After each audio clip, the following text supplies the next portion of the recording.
In order to add any emails to your Mac, all you guys have to do is just go here into your mail and you can add them there. You don't need to, however. So keep in mind that your email is online. So you guys could access that throughout Safari. It's just a web browser. So you guys could go to gmail.com and just hit up your emails from there as well. You don't need to go into there. But if you like to keep something in an app, you guys could set this up. Setting it up is really easy. All you guys have to do is click on it. And then from here, it's going to ask you right away, what do you want to import? So it could be our Google account. Going to continue. Then just type in your password, all your information, and there you go. So your email, it's going to ask you for password. You're going to add it on, and you're going to be done. So it's going to be that easy actually to add anything into your mail. But again, that's not something that everybody uses. Feel free not to. And as I mentioned before, your main browser would be Safari, but you guys can download Google Chrome if you like. And to do that, all you guys have to do is just go here and type in Google Chrome and just download it. And yeah, you would download it from here and not the App Store. There's actually a ton of apps that you would download it from here and not the App Store. Although for some of them, you do have the option to go into the App Store and download it from there. Others, you don't have to. You can just go right here and it's going to ask you if you guys want to download. It's going to be, how do you know this is a legit one? Just look at that up here. It's supposed to say something like .com, like google.com, and then it's going to tell you Chrome. That's how you know it's the official one and not an app that's being hacked by somebody and trying to get people to download. So that's how you guys can make sure something's legit online. Just look where you're downloading it from, because sometimes the very first option that you guys see would be an ad, and those ads are sketchy sometimes. So that's how you guys would do that. I know a lot of people like Google Chrome, that's why I'm mentioning it, but you guys feel free just to use Safari. Safari's fine. That's my main thing. That's what I use. But anyways, these are the very basics with your Mac. This should get you started. If you guys have specific questions, let me know. So one of the last things I'm going to show you, and that's because this is a MacBook that I'm showing you on. Even if it wasn't a MacBook, let's say this was an iMac or anything with a bigger screen, this is useful because this down here could be taking up your space for no reason. So you go into your system settings. So again, bottom right hand side, system settings, open it up. And then from here, just type in dock like I did right now. And you're going to see this first option. Go into it. I want to show you this. You can make this as big or small as you like. So you guys can see how small it goes. I wouldn't make it small. I would make it medium size. But here's something that a lot of people don't do.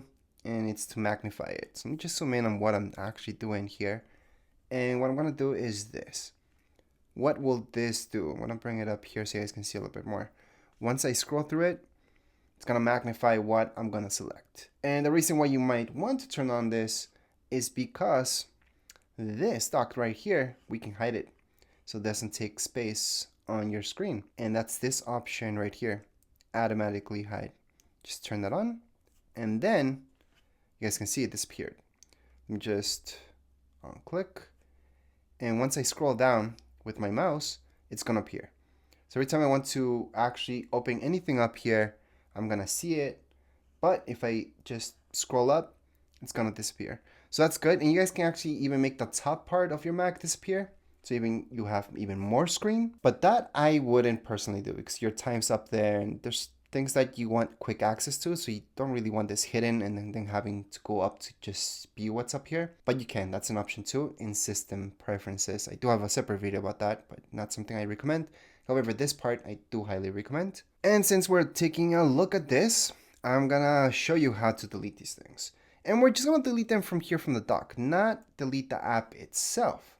So let's say if I take this out, if I just drag it out, it's gonna say remove. There we go. So it's no longer here. However, the app still exists. I didn't delete it. I just took it out from there. So if I go into my applications, it's still gonna be here.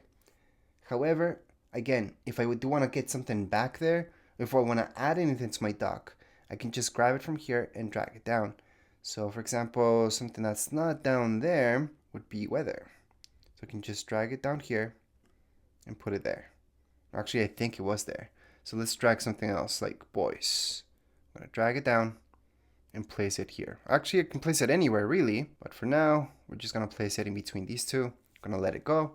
And there we go. So again, that's how you guys can add anything onto your dock, or you guys can remove anything from your dock as well, just by going like that, go up a little bit, let go of it. That's how you guys can remove. So I'm gonna show you that one more time. For reminders, for example, remove. For this, remove. So you guys delete anything from there. All right, so if you guys want to delete an app, it has to be a deletable app, for example, such as Keynote. You guys can right click on it, move to trash. That's your third option, and that's gonna get rid of it. That's one way. Another way would be to click on it, press Command Delete, or the third option would be to just drag it onto your trash bin. And that's how you guys can uninstall password and done. There we go. So that's how you guys can uninstall any app. Obviously, we have to empty out that trash bin, just like you delete any file.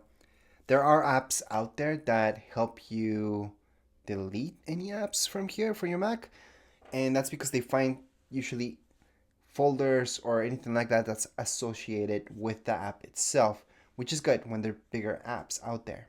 And there's some really complicated apps such as Adobe, which you actually need to download an app to delete Adobe itself.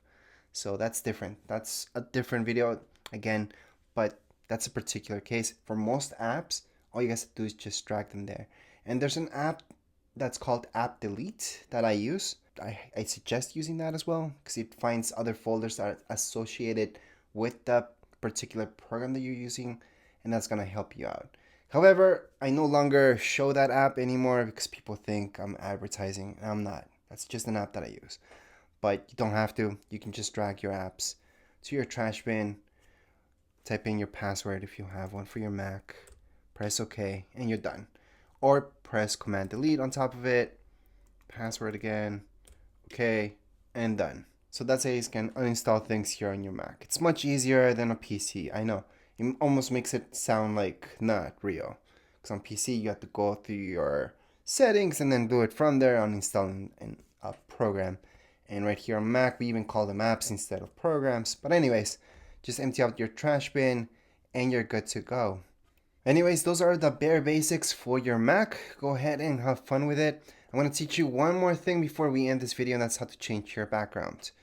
It's actually pretty easy. Just go ahead and tap with 2 fingers. You're going to see this. Change wallpaper. Do it from there. That's a quick way. Another way, from your system settings, just type in wallpaper, change wallpaper, and then from here you guys are going to see a bunch of options. So we can go and type this one in, we can try this one out. They're going to change as you click on them, and then you can select whichever one you want. So right now we're just going to leave it there for now, and I want to highlight that you can download any other ones as well, and you can add in your own photos too. So right here you have that option to add photo, but you don't really need to do that from here. If you have your own picture, you can also right click on it, and it's going to give you the option to make it your wallpaper. So it's going to be that easy to change wallpaper right here on Mac. And that would be actually it for this tutorial. If you guys have any questions, comments, you guys can write down here in the comments area. Don't forget to subscribe and like. Thank you.